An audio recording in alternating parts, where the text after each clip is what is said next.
Up next, Unbothered, a Speaking of show by WFSU. This week, we're talking about the rising popularity of women's sports. Hey, Brandy, how's it going? Good. How are you? Hey, good. Hey, so I heard that you and I have a mutual interest, and that is my probably I'm gonna say girl crush, Ilona Maher. I feel that completely. Yes. Right? She's so great. And Ilona Maher, for anyone who's listening and doesn't know, she's on the U.S. Women's Olympic rugby team. They won the bronze in the Olympics this year. And I suddenly realized not only am I an Ilona Maher fan, I'm a rugby fan. Right? Yeah, that was kind of fun. And of course, people might know Ilona just won an ESPY award for being a breakout athlete this year. And she's just one of the amazing female athletes that I've been seeing in the news, in social media. I know in the WNBA, we're all hearing about Angel Reece and Caitlin Clark, who are these amazing women athletes. And I just learned about Trinity Rodman, who I'm hearing is this rising soccer player. Nice. And I'm just excited to see all these female athletes really getting so much attention. Absolutely. I just actually finished a story on the Tallahassee Reckoning, which is a pre-professional women's soccer team here.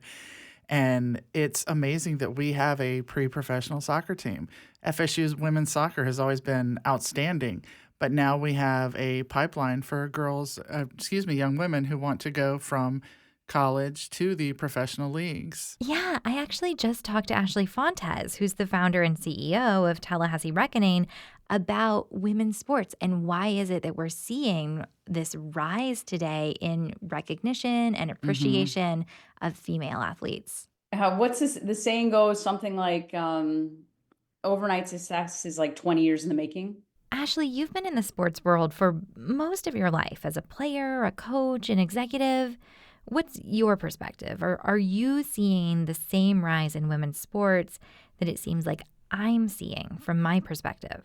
I don't think it's all of a sudden people like women's sports. I think that, for 20 years, for 30 years, there's been so many of us working behind the scenes to get it to where it is now, to where decision makers, honestly, like sponsors, these corporate gatekeepers, can't deny the power anymore, and they have to provide access. And then the more investment we get into women's sports, the more access we have to it so people can actually see it.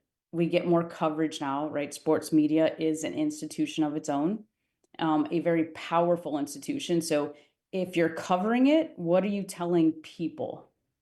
You're telling them that it is legitimate, okay? And then it is there and you have access to it. So again, I think we've just had a lot more access, investment resources put into it over time, that now it feels like what it should feel like.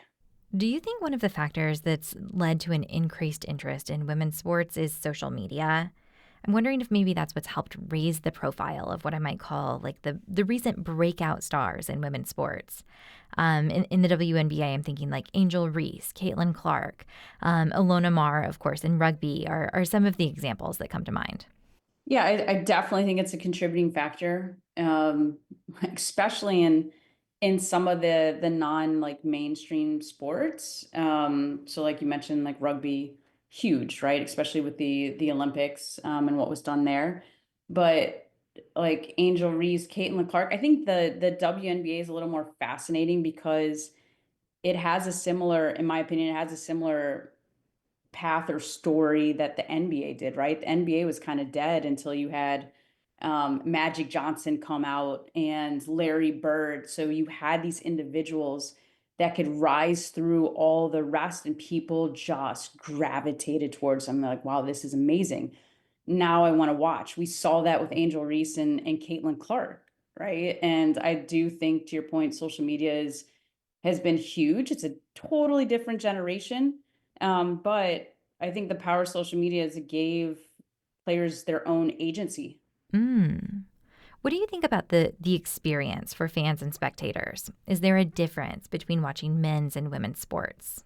I think so. I mean, obviously it comes down to everyone's own individual perspective. You have to keep in mind that My childhood watching men's sports is very different because my dad and his brothers were professional coaches.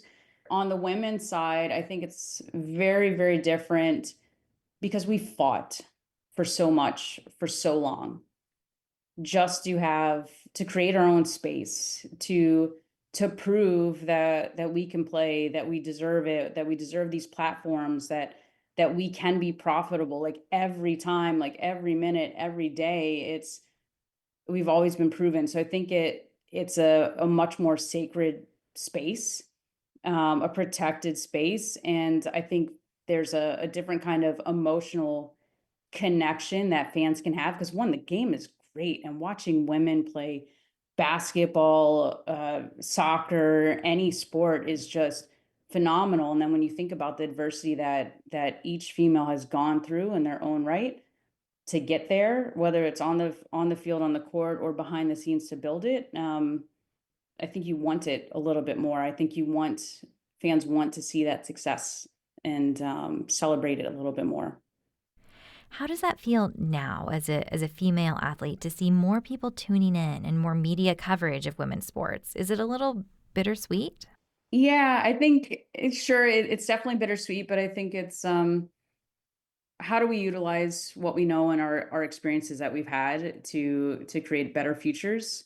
That's what I've personally done throughout my life. Like when I played at Florida State University, the women's professional league folded the year before I graduated. That was hard. It was heartbreaking because there was no other option. So now there was no chance to play pro. There was no professional opportunities overseas. It was a bit devastating, but needed those kind of moments to happen. And the childhood that I have to see that, look, men's sports were always, I mean, you can make a living out of it. They're getting paid big time. They're getting opportunities. I'm like, why isn't this happening for women's sports? So that kind of spurred my career and everything that I've done. Mm-hmm. Obviously, there's a lot of room to grow still. What do you think people who want to see that growth should be doing?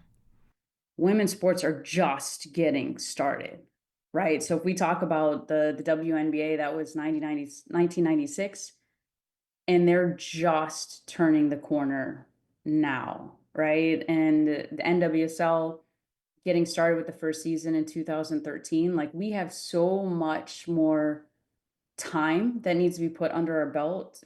So fans need to show up. They need to watch, in the stadium, in the stands. They need to watch on TV, whatever platforms those are, and just show that there's a ton of interest. Buy the merch, do all the things that normal sports fans do.